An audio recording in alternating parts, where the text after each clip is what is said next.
Recently deleted photos recovery Instagram. If you want to recover your recently deleted photos, so if you happen to delete a post, right?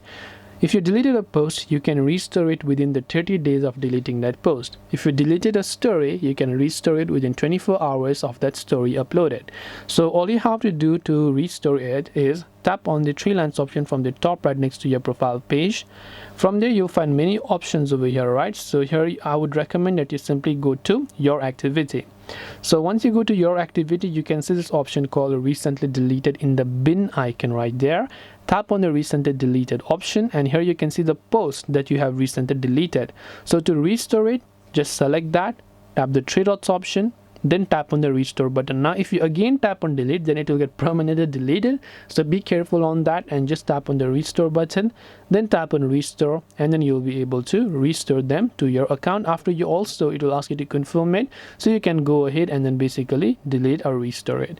This way you will be able to recently restore all of the photos that you've deleted. If you have got any further questions, feel free to also leave them down in the comment section. Thank you for watching and see you in the next video.